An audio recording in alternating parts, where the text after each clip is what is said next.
आपके अपने YouTube channel Rockstar take दोस्तों आपका स्वागत है।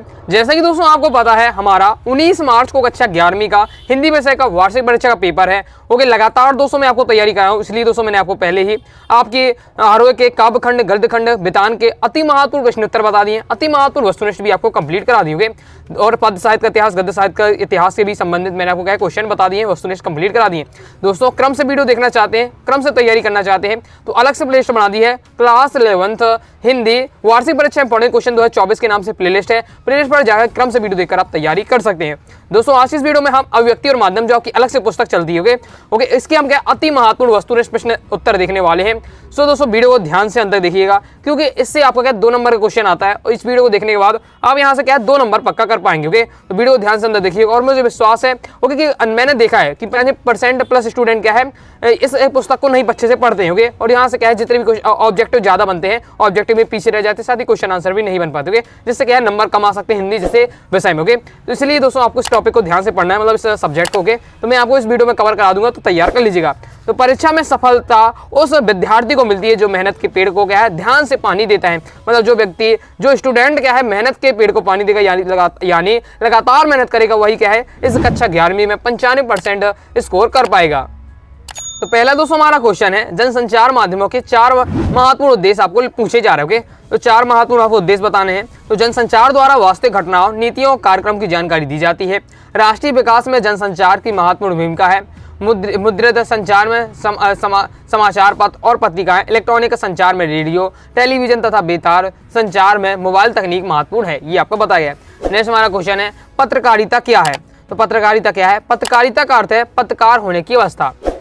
पत्रकारिता आधुनिक सभ्यता का एक प्रमुख व्यवसाय है। ओके, बिजनेस एक प्रकार का पत्रकारिता भी। इसमें समाचारों का एकीकरण, लिखना, जानकारी एकत्रित करना, करके पहुंचाना, संपादित करना तथा सम्यक प्रस्तुतिकरण आदि सम्मिलित है। ओके, मतलब इसमें क्या किया जाता है, मतलब जानकारी को एकत्रित किया जाता है, साथ ही क्या है संपादित किया जाता है, ओके, एडिट की जाती है, फिर क्या है लोगों तक पहुंचाई जाती है। आज के युग में पत्रकारिता के भी अनेक माध्यम है, जैसे अखबार, पत्रिकाएं, रेडियो, दूरदर्शन, वेब पत्रिका, वेब मतलब इंटरनेट वाली पत्रिका, ये सब क्या है पत्रकारिता के प्रकार है। आगे नेक्स्ट दोस्तों हमारा क्वेश्चन है समाचार के तत्वों के नाम लिखिए, इंपॉर्टेंट है। तो समाचार क्या है, कौन कौन से तत्व होते हैं? तो नवीनता, सत्यता, स्पष्टता, संक्षिप्तता, सुरुचि, ये क्या है आपके समाचार के पत्ते। ओके, तो याद करते जाइएगा। ओके, नेक्स्ट हमारा दोस्तों बहुत ज्यादा महत्वपूर्ण क्वेश्चन, पीत पत्रकारिता से क्या समझते हैं? ये दोस्तों क्वेश्चन आपका 2023 की आपकी वार्षिक परीक्षा में पूछा जा चुका है पीत पत्रकारिता के बारे में। तो देख लेते हैं। पीत पत्रकारिता उस पत्रकारिता को कहते हैं जिसमें सही समाचारों की उपेक्षा करके सनसनी फैलाने वाले समाचार या ध्यान खींचने वाले शीर्षकों को बहुत आयत मतलब बहुत ज्यादा प्रयोग किया जाता है। इसे समाचार पत्रों की बिक्री बढ़ाने का घटिया तरीका माना जाता है। ओके, तो इसमें क्या किया जाता है पीत पत्रकारिता में, जैसा लोग चाहते हैं उसी हिसाब से दिखाएं,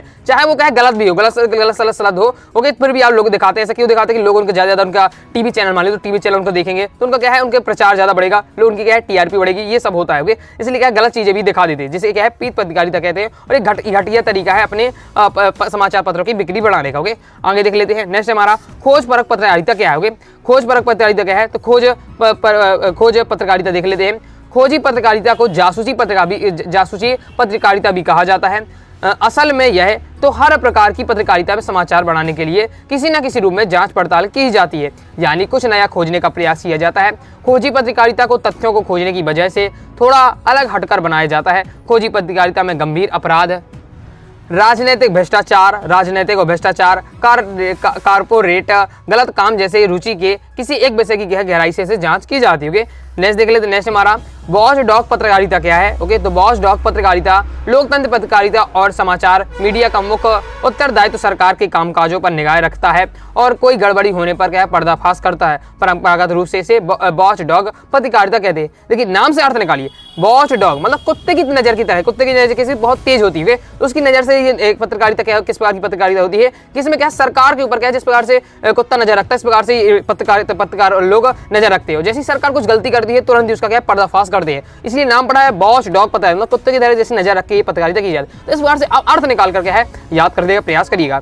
नेक्स्ट हमारा दोस्तों पटकथा क्या है समझाइए। तो पटकथा क्या है? पटकथा किसी फिल्म या दूरदर्शन कार्यक्रम के लिए पटकथा लेखक द्वारा लिखा गया कच्चा चिट्ठा होता है। यह मूल रूप से भी लिखा जा सकता है और किसी उपन्यास या कहानी के लिए भी तैयार किया जा सकता है। इसमें संवाद और संवादों के बीच होने वाली घटनाओं व दृश्यों का विस्तृत ब्यौरा होता है। इसे अंग्रेजी में क्या है? स्क्रीन प्ले कहा जाता है। किसे? पटकथा को कहा जाता है स्क्रीन प्ले कहा जाता है। ओके, आगे देख लेते हैं। नेक्स्ट हमारा क्वेश्चन है फ्लैश बैक तकनीक के कोई दो बिंदु लिखिए। फ्लैश बैक तकनीक के दो बिंदु आपसे पूछे जा रहे हैं। तो एक फ्लैश बैक एक अंतःसंक्षिप्त क्षेपित दृश्य जो कहानी में वर्तमान बिंदु से कथा को समय पर वापस लाया जाता है। फ्लैशबैक का उपयोग अवसर महत्वपूर्ण बैक स्टोरी को भरने के लिए कहानी की प्राथमिक अनुक्रम के पहले हुए घटनाओं को बताने के लिए किया जाता है। फ्लैशबैक समझ लीजिए, जैसे आपने देखोगे बहुत सारे टीवी सीरियल आते हैं, ओके, तो उसमें आपने देखा होगा कि एपिसोड वाइज एपिसोड आते हैं कि ये पहले एपिसोड, ये दूसरा एपिसोड। तो जब भी आपने देखा, मान लीजिए दूसरा एपिसोड आप देख रहे हैं, तो आपको कुछ झलक दिखाई जाएगी, कुछ झलक आपको दिखाई जाएगी पहले एपिसोड की, कि हमने अभी तक कहानी में क्या देखा, अब हम कहानी में आगे ये देखेंगे। इस प्रकार से वही आपका फ्लैशबैक, मतलब पहले का थोड़ा याद दिला देना है। जैसा कि मैं आपको बता देता हूँ कि मैंने अभी आपको क्या है, वीडियो से पहले मैं आपको आरो के काव्यखंड, गद्यखंड, वितान का मैंने इंपॉर्टेंट क्वेश्चन बता दिए, पद साहित्य, इतिहास, गद्य साहित्य का इंपॉर्टेंट क्वेश्चन आपको बता दी, वस्तुनिष्ठ कंप्लीट करा दिए। तो मैं आपको याद दिला दी कि मैंने इतना सब पढ़ा दिया, आपने पढ़ा कि नहीं पढ़ा है। तो ये मैंने आपको किया फ्लैशबैक किया, मैं आपको सारे वीडियो में बता देता हूँ। तो अगर आप क्रम से पढ़ना चाहते हैं तो अलग से प्लेलिस्ट बना दिए, class 11th Hindi important question, वार्षिक परीक्षा इंपॉर्टेंट क्वेश्चन 2024 के नाम से। तो प्लेलिस्ट पर जाकर क्रम से वीडियो देखकर आप तैयारी कर लीजिए। तो फ्लैशबैक आप समझ चुके होंगे। ओके दोस्तों, टेलीग्राम चैनल को ज्वाइन जरूर कर लीजिएगा। ज्वाइन करने के लिए दोस्तों डिस्क्रिप्शन में मैंने टेलीग्राम चैनल की लिंक दे दी है, क्लिक करके आप ज्वाइन हो जाइएगा। या फिर दोस्तों आप क्या है, टेलीग्राम ऐप पर जाइएगा और सर्च करिएगा अनुराग स्टडी क्लासेस। सबसे पहले आपको अपना चैनल मिल जाएगा। 90,000 से ज्यादा स्टूडेंट जुड़े हुए हैं, यहाँ जरूर ज्वाइन हो जाएगा। फायदा ये रहेगा कि आपको वीडियो नोटिफिकेशन तुरंत ही मिल जाएगी। इंपॉर्टेंट दोस्तों आपको क्या है, पीडीएफ वगैरह आपको तुरंत ही यहाँ मिल जाती है, साथ ही इंपॉर्टेंट इन्फॉर्मेशन। ओके, तो ज्वाइन करके जरूर कीजिएगा। नेक्स्ट है दोस्तों हमारा, थोड़ा आप समझ कर लीजिएगा इन चीजों को, तो आपको रटने की ज्यादा आवश्यकता नहीं पड़ेगी। ओके, नेक्स्ट हमारा स्ववृत्त की दो विशेषताएं लिखिए। ओके, तो व्यक्ति विशेष के बारे में सूचनाओं का सिलसिलेवार संकलन होता है। ओके, और दूसरा है व्यक्ति विशेष का सकारात्मक छवि होती है, मतलब इसमें अच्छाई बस लिखी जाती है स्ववृत्त में। ओके, आगे देख लेते हैं। आगे नेक्स्ट दोस्तों हमारा क्वेश्चन है, ये आपका क्या वस्तुनिष्ठ में अक्सर पूछा जाता है, हिंदी का पहला साप्ताहिक पत्र कौन सा था और कहाँ से संपादित हुआ। तो भारत में छपने वाला प्रथम अखबार साप्ताहिक अखबार पंडित जुगल किशोर शुक्ल द्वारा संपादित उद्दंड मार्तंड था। ओके, याद रखिएगा, आपसे ये क्या है, एक वाक्य में पूछा जा सकता है और आ भी चुका है प्रीवियस पेपर में। आगे देख लेते हैं।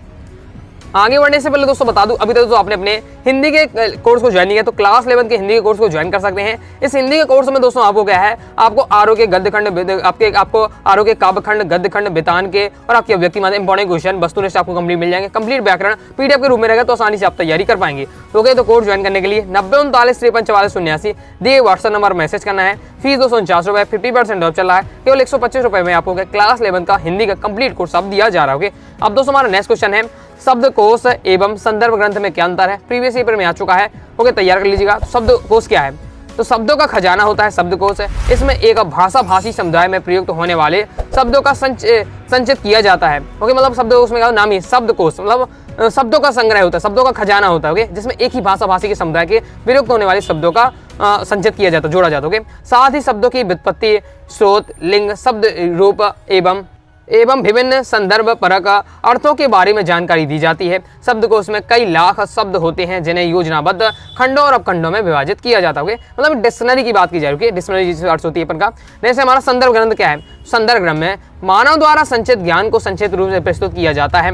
यह कई प्रकार के होते हैं। संदर्भ ग्रंथ का विशद रूप विश्व ज्ञान कोश है। संदर्भ ग्रंथ गागर में सागर के समान होता है। इसमें जानकारियों का सिलसिलेवार संकलन शब्दकोश के नियमों के अनुसार होता है। ओके, शब्दकोश में क्या होता है, एक बात में समझ लीजिए, शब्दकोश में क्या होता है कि शब्दों का संग्रह होता है, किसी एक भाषा भाषी समुदाय के शब्दों का संग्रह होता है। जबकि जो संदर्भ ग्रंथ होता है वो बड़ी सी कहानी है, बड़े से टॉपिक के एक संक्षिप्त रूप लिखा जाता है, वो होता है आपका संदर्भ ग्रंथ। ओके, नाम ये संदर्भ, जैसे हम कहते हैं संदर्भ लिखिए, इसका मतलब आपको शॉर्ट में उसके बताना। ओके, नेक्स्ट दोस्तों आपको तैयार करना है, डायरी लेखन की दो महत्वपूर्ण विशेषताएं बताइए। ओके, 4 मैंने आपको विशेषताएं दी है, कोई 2 भी तैयार कर लीजिएगा, इंपॉर्टेंट है। ये भी क्या है, प्रीवियस पेपर में आ चुका है। डायरी लेखन की आपकी महत्वपूर्ण विशेषताएं पूछी जा रही है। तो डायरी हमारा नितांत अंतरंग साक्षात्कार और संवाद होता है।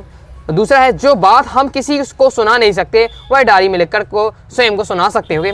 जीवन के सुंदर पलों को दोबारा जीने का अवसर मिलता है। तीसरा, स्वयं के साथ एक अच्छी मित्रता करने का सुंदर माध्यम है। मतलब डायरी लिखना, मतलब डायरी लिखना जैसे हम किसी को कोई बात है किसी को नहीं बता सकते तो हम डायरी में लिख के अपने आप को बता लेते हैं। ओके, अपने अच्छे पलों को दोबारा डायरी में लिख कर क्या है, हम उन्हें अच्छे रिकॉल करके अपने मन को खुश कर सकते हैं। तो ये होता है हमें डायरी का। ओके, डायरी हमारी एक अच्छी मित्र है। ओके, ये आपसे बताया है। तो इस प्रकार से आपके यहाँ डायरी की विशेषता दी हुई है। नेक्स्ट हमारा क्वेश्चन है, लाइव से आप क्या आशा है। तो आपने देखा होगा यूट्यूब पर लाइव चलती है, आपने न्यूज में लाइव देखा होगा। ओके, लिखना किस प्रकार से, जब किसी समाचार या घटना का सीधा घटना स्थल से प्रसारण किया जाता है तो उसे लाइव समाचार कहा जाता है। लाइव समाचार समझ चुके होंगे। आगे देख लेते हैं। नेक्स्ट है भारत जी। अब जो मैं आपको क्वेश्चन में दे दो कमर की है, ये आपके एक वाक्य में पूछे जाते हैं लेकिन आपको याद होना चाहिए।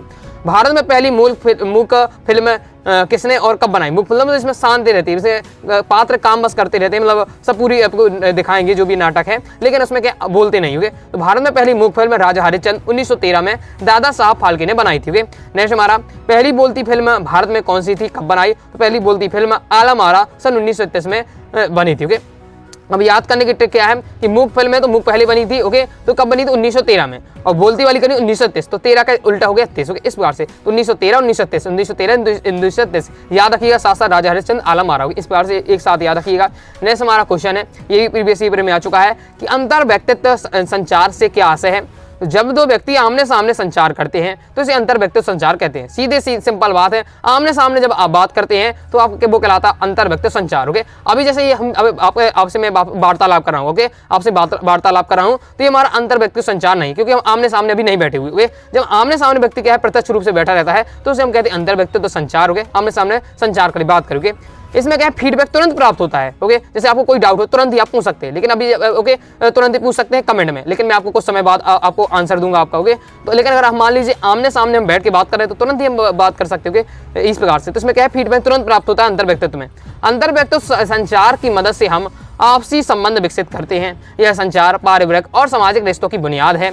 ओके, हर प्रकार के साक्षात्कार अंतर व्यक्तित्व संचार के अंतर्गत आते हैं। ओके, तो आई होप आप समझोगे अंतर व्यक्तित्व संचार क्या होता है। जब व्यक्ति आमने सामने बैठकर बात करे वो कहलाता अंतर व्यक्तित्व संचार। ओके, तो आई होप आप समझोगे। तो ये इस प्रकार से मैंने टॉप 16 आपको क्या है अभिव्यक्ति माध्यम के क्वेश्चन आंसर बताए हैं। जितने क्वेश्चन बताए सभी तैयार कर लीजिएगा, सिलेक्टेड क्वेश्चन आपको मैंने आपको बताए हैं। ओके, तो आई होप दोस्तों आपको वीडियो पसंद आएगी। वीडियो पसंद आए वीडियो लाइक करके चैनल सब्सक्राइब जरूर करिएगा। दोस्तों कोई डाउट आता है कमेंट बॉक्स में आप जरूर पूछ लीजिएगा। टेलीग्राम चैनल ज्वाइन कर लीजिएगा, साथ ही इंस्टाग्राम फॉलो कर लीजिएगा। मिलते हैं नेक्स्ट वीडियो में, तब तक के लिए बाय बाय।